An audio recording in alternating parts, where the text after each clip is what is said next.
నిజంగా big boss అంటే అంత పిచ్చి మాకు. బిగ్ బాస్ కోసం రెయిన్ కోట్ వేసుకుని వర్షం వస్తుందా కానీ వచ్చి బిగ్ బాస్ గురించి రివ్యూ చెప్తున్నాడు, ఒకసారి అర్థం చేసుకోండి. ఫస్ట్ బేబక్క అనుకున్నాం, బేబక్క పోయింది. తర్వాత శేఖర్ భాష అనుకున్నాం, శేఖర్ భాష నిలగొట్టారు. ఇంకా నాకు నచ్చిన కంటెస్టెంట్ పేరు చెప్పాలంటే వణుకు పుట్టాను.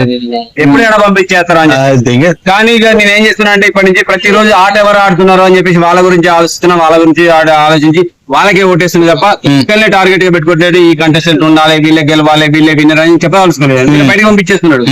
సో నాకైతే ఈ మధ్య బాగా కంటిన్యూ ఆడే దాంట్లో నవీన్ పర్ఫెక్ట్ గా అనిపిస్తున్నాడు. నిఖిల్ కు ఖచ్చితంగా గట్టి పోటీ ఇస్తాడు, ఖచ్చితంగా 100% ఫైనల్ దాకా ఉంటాడు, గట్టి పోటీ ఇస్తాడు.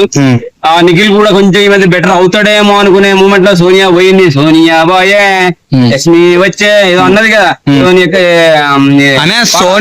యష్మి సోనియాలా మారిపోతుందని బయట అంటారు, మీరేమంటారు? అదే జరుగుతున్నట్టుంది ఇప్పుడు ఈ మధ్య. వాని మీద పగబట్టేసింది, నాగమణి కంట మీద పగబట్టేసింది. ఇంతకుముందు అంతే ఏమో అనుకున్నాం, ఇప్పుడు కూడా అలాగే ఉంది. ఇక ముందు కూడా నాకు తెలిసి అలాగే ఉంటుంది. నాగమణి కంటను బయటకు పోయించే ప్రయత్నాలు అట్నే కంటిన్యూ 100% ఉన్నట్టు. మళ్ళీ మిస్సెస్ ఫుడ్ తెస్తే కూడా తినలేదన్న, ఇవ్వలేదన్న, తినలేరు. ఒక లెటర్ ఏదో వచ్చినట్టుంది, అది కూడా ఆహ్వానం చేస్తున్నారని. మనకేమో నిఖిల్ ఇది మణికంట మిస్సెస్ నిలిపమన్నది, అమెరికా నుంచి ఇక్కడికి వచ్చేసిన నిలగొట్టిందన్న, మరి మళ్ళా నుంచి ఇచ్చింది మధ్యలో ఆమె. ఏం జరుగుతుంది?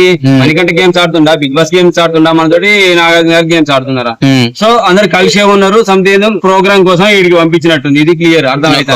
మణికంట ఏడుపు తగ్గించుకుంటే మంచిది. యష్మి మాత్రం నేను పగబట్టింది నాయన, నువ్వే నాకు పాము రాబావు అంటే నిన్నే పగబట్టింది ఆమె. ఇక నువ్వు ఉంటావో బయటకు వెళ్ళగొడతావో యష్మితో మంచి ఫ్రెండ్షిప్ వేయించుకొని అది నువ్వు నిరూపించేసుకో. నీకు నువ్వైతే కష్టమే, నాకు తెలిసి నెక్స్ట్ వీక్ వెళ్ళగొట్టే ప్రయత్నం ఉన్నారు.